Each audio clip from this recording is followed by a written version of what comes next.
Hello, this is Bill Perkins again with one of my stories. This one's funny and it's not too long. Now, let me preface this story by saying I'm going to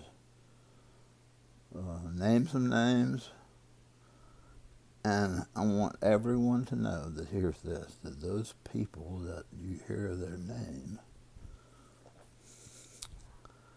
they never once, not once,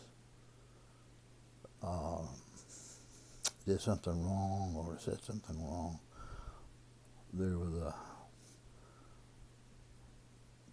citizens of the highest order.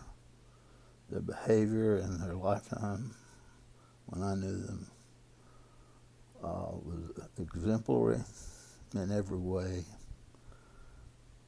I can only say good things about every one of them, and I hope they're my friends. So this goes back to between my sophomore and junior year in high school. And I don't know what you call it then, dating or going with Alice Crouch. Now, that was a big deal for me, being from the east side of town, in Griffin.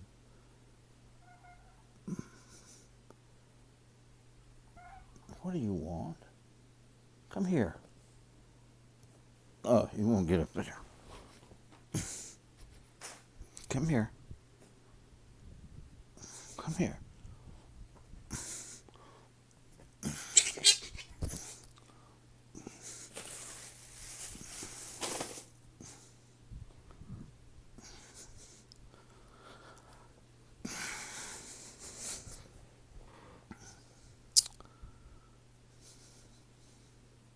Hope this thing starts again.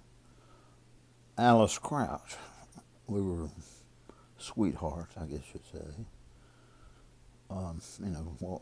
What 10th grade, so I didn't have a car and she didn't have a car. I don't think we were driving age, but anyway, we all met at the park, city park. Griffin had this great city park for young people. And there was generally a little baseball game going on, and so Alice and I decided to go down and watch a baseball game.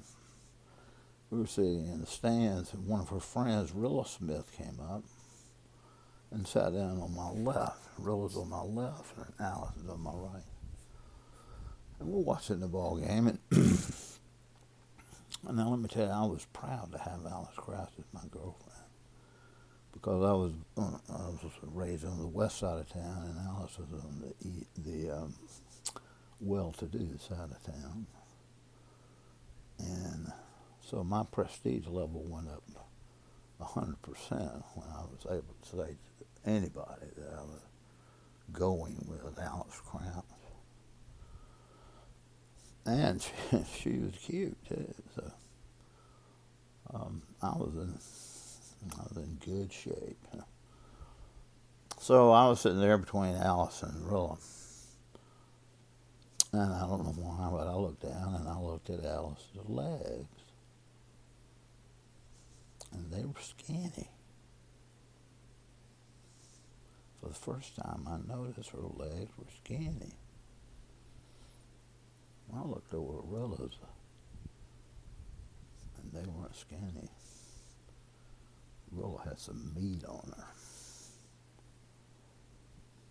I said to myself, if you're going to have a woman, you want somebody with meat on her. So after that evening, I rang up Alice and broke up with her, and I rang up Rilla, and we started going together. Now,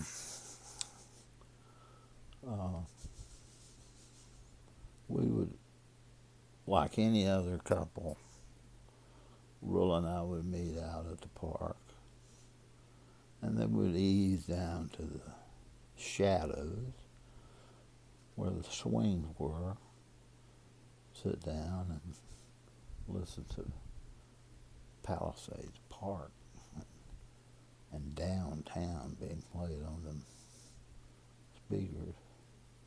And we'd start smooching a little bit. And we'd smooch and smooch and smooch. We never went beyond that. Never.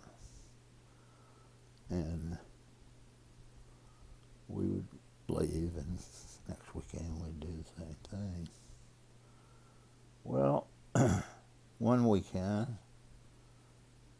as I was closing out the evening, I was riding with somebody. I always had to catch rides because I didn't have a car. It seems like Sonny Ogletree or Jeff Anderson or somebody. And we rode up to the Dairy Queen, and I got a Brazier burger. And that night when I got home, my stomach was killing me. And finally I couldn't take it anymore. And I told my mother, there's something wrong with me. And I was bent over. And she called my aunt Sook. Yeah, we called her Sook.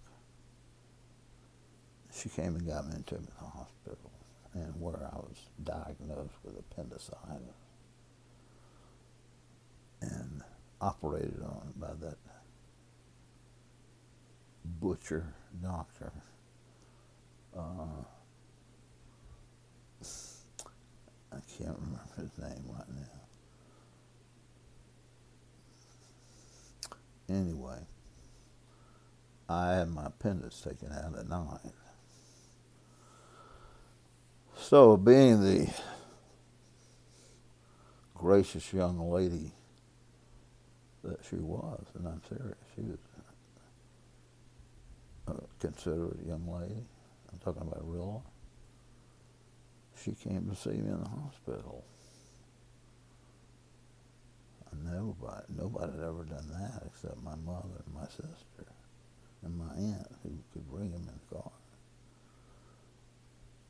So I was thrilled that my girlfriend from the well-to-do side of town was going to come see me. Well, she came in, and she shut the door. And she walked over there, and she sat on the side of the bed. And before too long, we were smooching in that hospital room. And we were smooching and smooching and smooching. Never did we go beyond kissing. Never. But in young men, things change when you're doing that kind of thing. And, yep, it happened to me. So we were engaged in smooching, and the door opened, and it was the doctor and a nurse. And they asked if they could see me privately, and Rilla said absolutely, and she left. Well, I was nervous as a cat because I knew what he was going to do with my appendicitis bandage. He was going to check the wound and re-bandage the wound. And I was in no position to accept that procedure at that moment. Anyway, he peeled back the sheets, and let's just say I didn't have ED problems then, at that age. And that part of me was like the Rock of Gibraltar, and it hit my stomach. Pow! Like you would slap somebody in the face. And that doctor laughed, and he looked at the nurse, and she laughed. And he said, "What are you reading, son?" And I said, "This." And this was a Superman comic book.